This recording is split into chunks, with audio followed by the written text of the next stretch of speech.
Kemarin saya sampaikan, saya ada trauma dengan AFF ketika Evan Dimas dicederai oleh pemain Vietnam sengaja untuk supaya menang. Nggak bisa seperti itu. I myself, I'm so proud, to have Indonesia to fight to qualify to World Cup in the third round.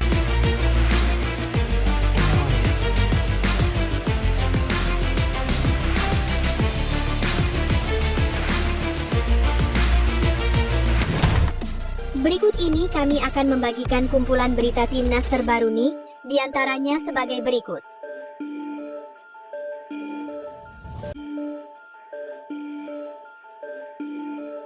Mengejutkan, Erick Thohir sebut Piala AFF U23 yang digelar di Indonesia akan dibatalkan. Erick sebut, sebelum Juli Indonesia sudah gabung EAFF. Belakangan ini, Indonesia mendapat kehormatan menjadi tuan rumah turnamen Piala AFF U23. Sayangnya, momen ini justru tidak sepenuhnya membawa kebanggaan. Meski para pemain Garuda Muda tampil dengan semangat dan permainan yang mengesankan, perjuangan mereka sering ternodai oleh tindakan kasar dari lawan. Lebih parahnya lagi, keputusan wasit di beberapa pertandingan kerap merugikan Indonesia, membuat jalannya pertandingan terasa tidak adil. Situasi ini membuat banyak pendukung merasa kecewa, sebab seharusnya semangat sportivitas dijunjung tinggi dalam ajang sebesar ini. Bukannya mendapat apresiasi atas performa mereka, Indonesia malah kerap menjadi korban pelanggaran keras yang luput dari perhatian pengadil lapangan. Alhasil, atmosfer turnamen yang semestinya membanggakan malah terasa hambar dan penuh kekecewaan. Di tengah polemik seputar turnamen AFF U23, muncul pernyataan mengejutkan dari Ketua Umum PSSI, Erick Thohir. Ia menyebut bahwa belum ada jaminan Indonesia akan kembali menjadi tuan rumah. Hal ini bukan tanpa alasan. Indonesia disebut tengah mempersiapkan langkah untuk berpindah keanggotaan dari Federasi Sepak Bola Asia Tenggara atau AFF ke Federasi Sepak Bola Asia Timur atau EAFF, dan rencananya hal itu akan dilakukan sebelum bulan Juli mendatang. Langkah ini dinilai sebagai bentuk ketegasan dan sikap tegas dari Federasi Indonesia terhadap ketidakadilan yang selama ini dirasakan. Erick menyampaikan kekecewaannya terhadap berbagai keputusan kontroversial yang sering merugikan Indonesia dalam ajang-ajang AFF. Ia menilai bahwa Indonesia tidak mendapatkan perlakuan yang adil, bahkan kerap menjadi korban keputusan berat sebelah yang merugikan jalannya pertandingan. Salah satu momen paling menyakitkan yang diungkit adalah insiden cedera yang dialami Evan Dimas dalam final SEA Games 2019, sebuah kejadian yang hingga kini masih membekas di hati para pecinta sepak bola tanah air. Kalau sudah berulang kali dirugikan dan tidak dihargai, buat apa terus bertahan? Ujar Erick dengan nada penuh kekecewaan. Di sisi lain, Erick Thohir juga mengungkapkan bahwa sebenarnya tawaran untuk bergabung dengan Federasi Sepak Bola Asia Timur EAFF sudah datang sejak lama. Bahkan, salah satu pelatih asal Jepang pernah langsung mengajaknya untuk bergabung. Erick merasa saat ini saat yang tepat untuk mempertimbangkan langkah tersebut, karena menurutnya tidak ada gunanya terus bersaing dengan tim-tim yang kualitasnya jauh di bawah. Ia menegaskan bahwa Indonesia sudah membuktikan diri sebagai kekuatan baru di Asia. Sebagai bukti nyata, Erick menyebut Indonesia adalah satu-satunya wakil Asia Tenggara yang berhasil lolos ke Piala Dunia U17. Tidak hanya itu, untuk level senior, Indonesia juga menjadi satu-satunya tim dari kawasan ASEAN yang mampu melaju ke babak ketiga kualifikasi Piala Dunia 2026. Melihat pencapaian ini, Erick merasa sudah waktunya Indonesia naik level, meninggalkan persaingan dengan tim-tim yang bahkan untuk sekadar lolos ke Piala Asia pun kesulitan. Baginya, melawan negara-negara kuat seperti Jepang dan Korea Selatan akan memberikan tantangan sesungguhnya dan mendorong perkembangan sepak bola Indonesia ke arah yang lebih besar. Kalau kita ingin maju, ya harus berani bertarung melawan yang terbaik, tegas Erick dengan penuh keyakinan. Sudah menjadi hal yang umum dipahami bahwa kualitas sebuah tim sangat dipengaruhi oleh lawan yang mereka hadapi. Jika Indonesia terus bermain melawan tim-tim dengan level di bawahnya, perkembangan yang diharapkan justru akan terhambat. Sebaliknya, ketika Garuda dipaksa bertarung melawan tim-tim kuat, mental dan kualitas permainan mereka akan ikut terdorong naik. Karena itu, pernyataan Erick Thohir mengenai perlunya Indonesia untuk naik kelas memang memiliki dasar yang kuat. Melawan negara-negara besar akan membuat Indonesia semakin matang, tangguh, dan siap bersaing di level sepak bola internasional yang lebih tinggi. Lalu menurut kalian, apakah kalian juga setuju Indonesia batal jadi tuan rumah AFF U23? Dan setujukah Indonesia sudah naik level dan gabung AFF? Jika kalian setuju silakan like video ini dan tulis di kolom komentar. Saya setuju Indonesia gabung AFF. Witness barbaric Rocky. He wore blue and went by many colors. May 27 of 7. Barbarians rule their land, the fair. Piala AFF yang dulu dikenal sebagai Piala Tiger tidak hanya sekedar turnamen sepak bola biasa di Asia Tenggara. Bagi banyak negara anggota ASEAN, turnamen ini menjadi panggung utama untuk menunjukkan eksistensi, harga diri, serta kemajuan dalam bidang olahraga nasional. Di kawasan yang secara ekonomi dan politik masih terus mencari bentuk keseimbangan, sepak bola melalui Piala AFF menjadi media alternatif untuk menunjukkan kebanggaan nasionalisme. Berbeda dengan kawasan Eropa yang memiliki Piala Dunia dan Euro sebagai patokan prestis, bagi negara-negara ASEAN, Piala AFF seringkali dianggap sebagai ajang supremasi tertinggi. Untuk negara-negara seperti Malaysia, Vietnam, dan Thailand, di mana akses ke turnamen dunia masih jauh, mengangkat trofi Piala AFF sudah setara dengan mimpi besar yang menjadi nyata. Setiap pertandingan seolah-olah lebih dari sekedar olahraga. Mereka menjadi representasi harga diri nasional. Kekalahan di Piala AFF bisa menimbulkan rasa malu nasional. Sementara, kemenangan bisa melambungkan martabat bangsa di mata rakyatnya sendiri. Media di negara-negara ASEAN juga berperan besar membentuk persepsi bahwa Piala AFF adalah turnamen kelas wahid.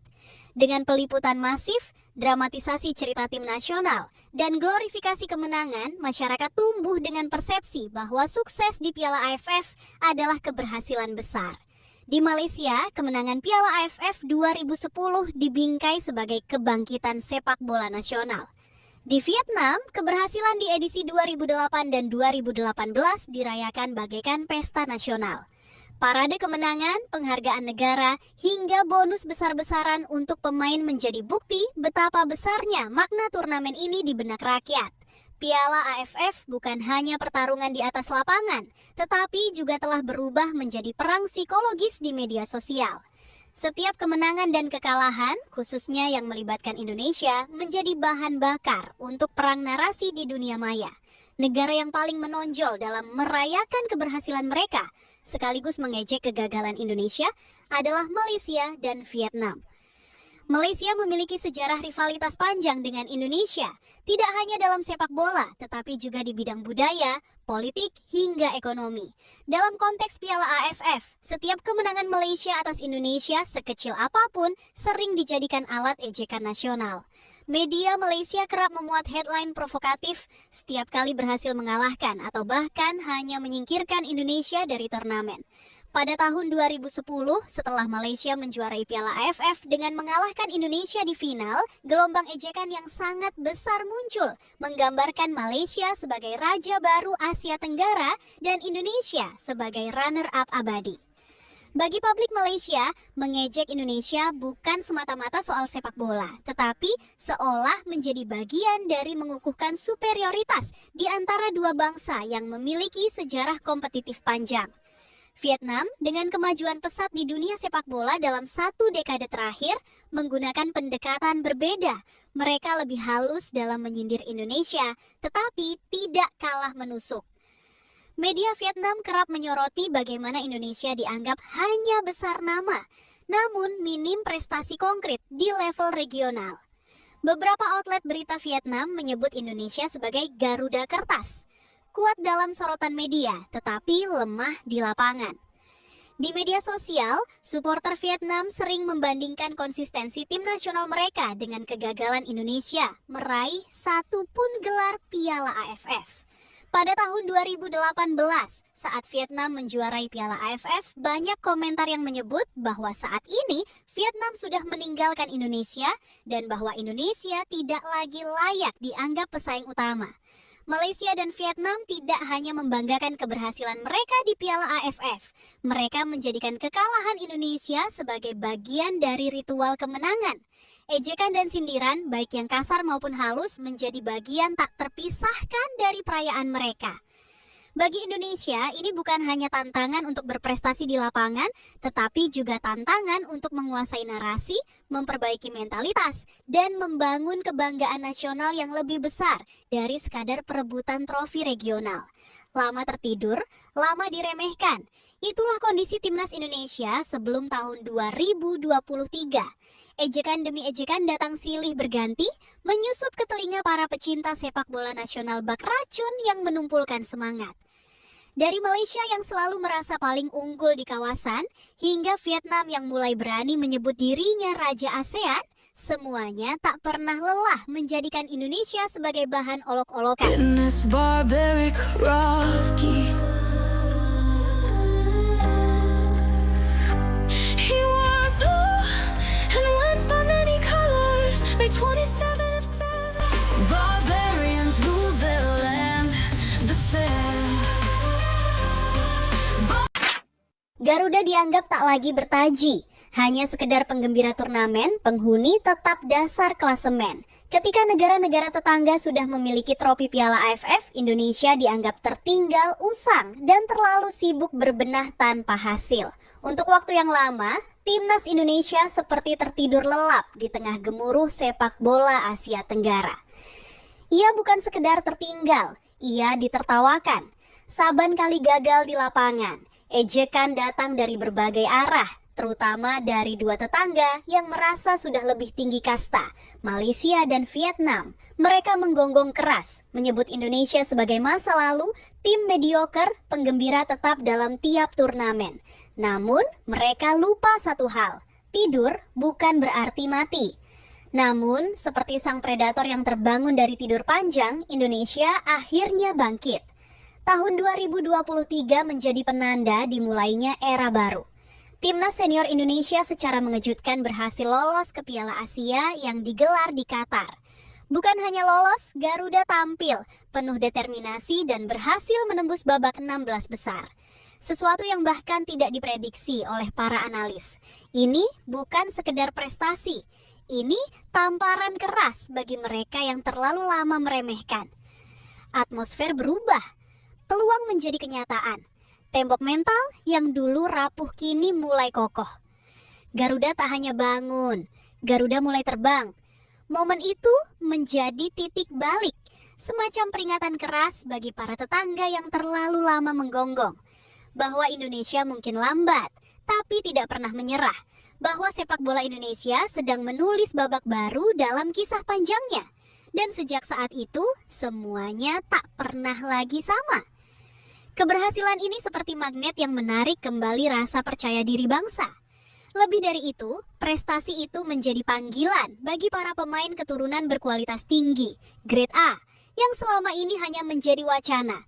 Mereka datang satu persatu bukan karena dijanjikan surga, tapi karena mereka melihat keseriusan, gairah, dan potensi kebangkitan Indonesia.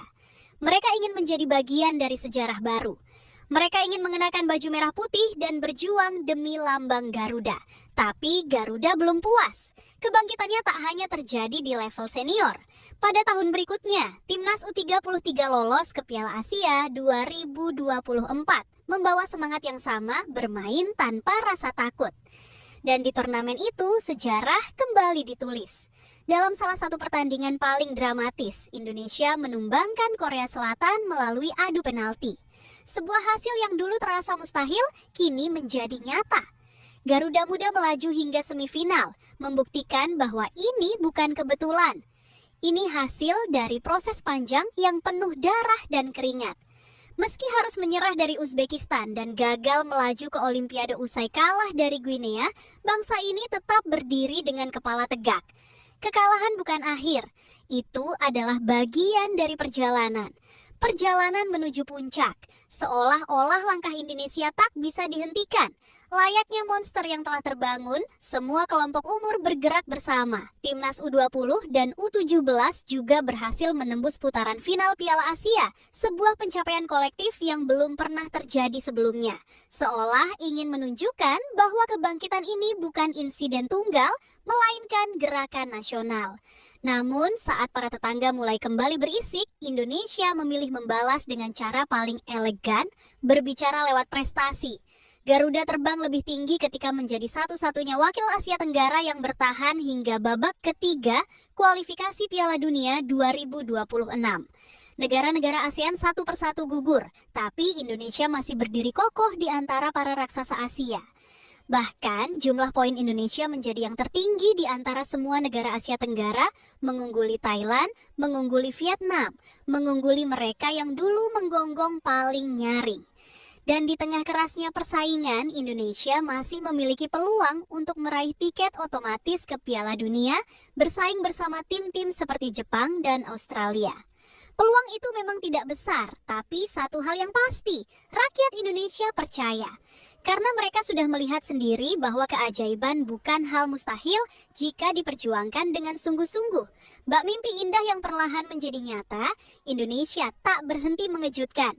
Di tengah sorak-sorai supporter dan sorotan dunia, Garuda kembali mencatatkan sejarah dengan lolos otomatis ke Piala Asia 2027.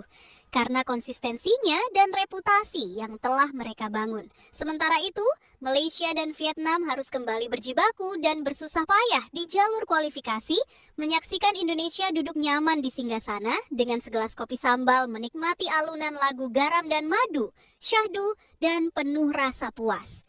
Inilah cara King Indo menjawab hinaan, bukan dengan kata-kata tapi dengan fakta, bukan dengan drama tapi dengan kerja nyata. Bukan dengan menyombongkan mahkota, tapi dengan menjadi raja sejati. Indonesia membuktikan bahwa untuk menjadi yang terbaik di ASEAN tak perlu menang Piala AFF. Dan untuk menjadi pemimpin, tak perlu mengaku-ngaku raja. Yang diperlukan hanya satu, prestasi. Dan prestasi itu tak bisa dibeli, tak bisa dipalsukan, tak bisa didongengkan. Prestasi hanya bisa dibuktikan. Jangan pernah anggap remeh setiap musuhmu. Karena satu hal yang tak pernah kamu ketahui, bisa saja ada sosok monster yang sedang tertidur di dalamnya. Dan jika monster itu terbangun, bersiaplah. Karena satu-satunya pilihan yang tersisa hanyalah menunduk dan memohon ampun. Kalau kamu suka dengan video ini, jangan lupa like, komen, dan subscribe. Karena ini baru permulaan. Dan Garuda baru saja membuka matanya.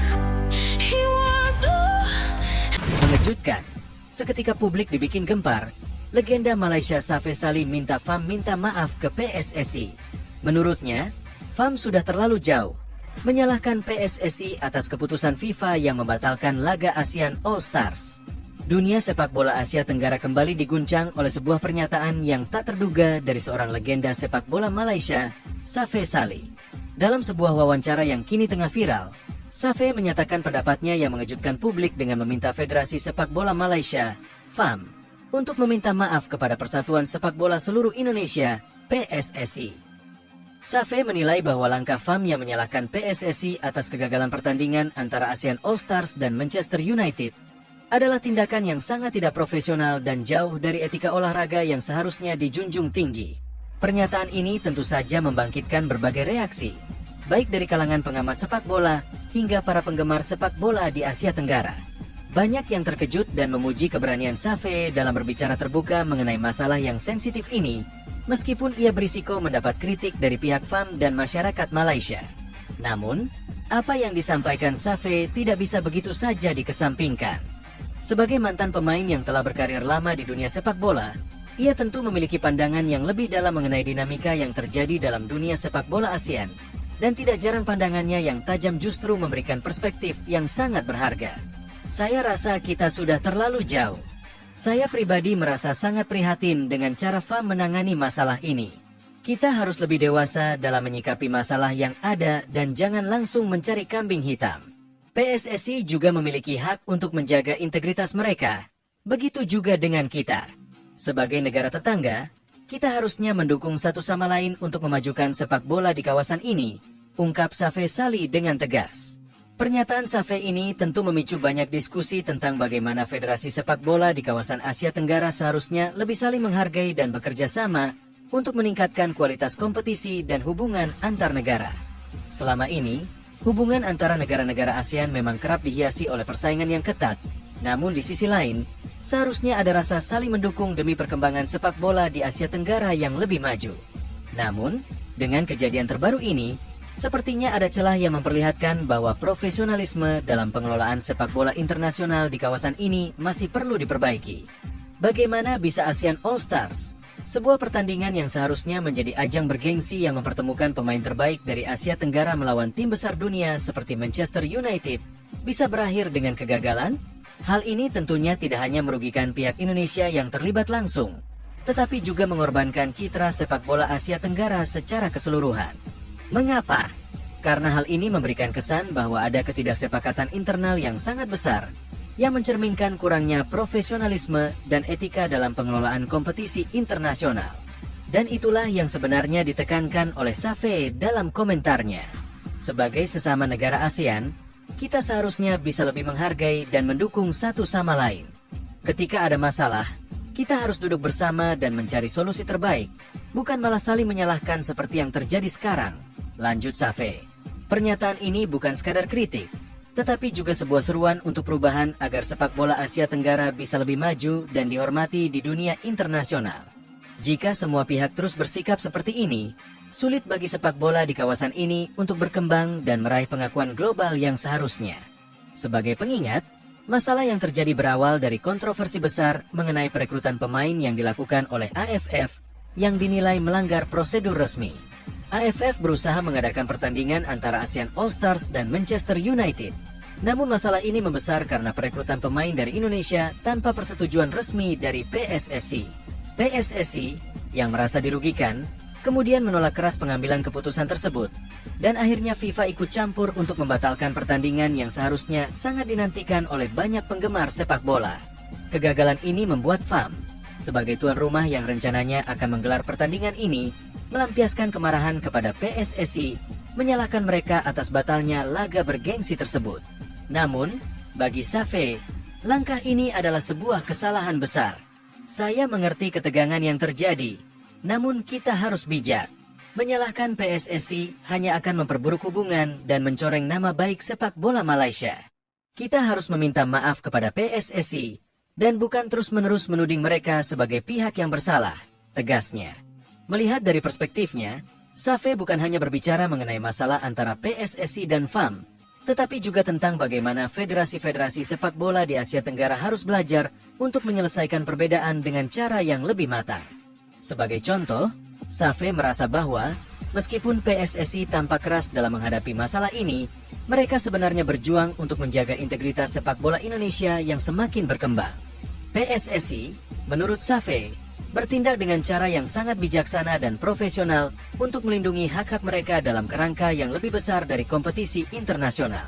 Pandangan Safe ini tentu memicu apresiasi dari berbagai kalangan di Indonesia. Para penggemar sepak bola tanah air pun memberikan dukungan penuh kepada pernyataan legenda Malaysia ini. Mereka melihat bahwa inilah saat yang tepat bagi negara-negara di ASEAN untuk memperbaiki hubungan mereka dan menghindari ketegangan lebih lanjut. Harapannya, di masa depan, akan ada lebih banyak kerjasama dan pengertian antar federasi, sehingga sepak bola di kawasan ini bisa berkembang lebih pesat. Sejak pernyataan Safe Sali viral, media sosial pun dipenuhi dengan komentar dari berbagai kalangan yang mendukung dan mengapresiasi sikap Safe. Banyak yang berharap bahwa ini menjadi titik balik bagi hubungan antara PSSI dan FAM untuk saling menghargai dan menjaga hubungan yang baik demi kemajuan sepak bola di Asia Tenggara. Safe, yang dikenal dengan kecintaannya terhadap sepak bola, sekali lagi menunjukkan bahwa kepentingan olahraga harus lebih besar daripada perbedaan politik dan rivalitas antar negara. Namun, apakah FAM akan merespon permintaan maaf ini? Apakah mereka akan membuka ruang untuk rekonsiliasi dan berbicara bersama untuk mencapai kesepakatan yang lebih baik ke depan? Atau justru akan ada ketegangan baru yang muncul? Semua itu masih menjadi pertanyaan besar yang akan menjawab bagaimana sepak bola di Asia Tenggara akan berkembang. Apakah kalian setuju dengan pernyataan berkelas dari Safe Sali ini? Apakah menurut kalian, sudah saatnya sepak bola di Asia Tenggara menyingkirkan ego dan mulai bekerja sama demi kemajuan bersama? Ataukah ketegangan antara PSSI dan FAM akan berlanjut tanpa ada solusi yang jelas? Kami ingin mendengar pendapat kalian. Jika kalian merasa bahwa pernyataan Safe Sali ini benar-benar memberikan pencerahan, jangan ragu untuk memberikan dukungan. Jangan lupa untuk like,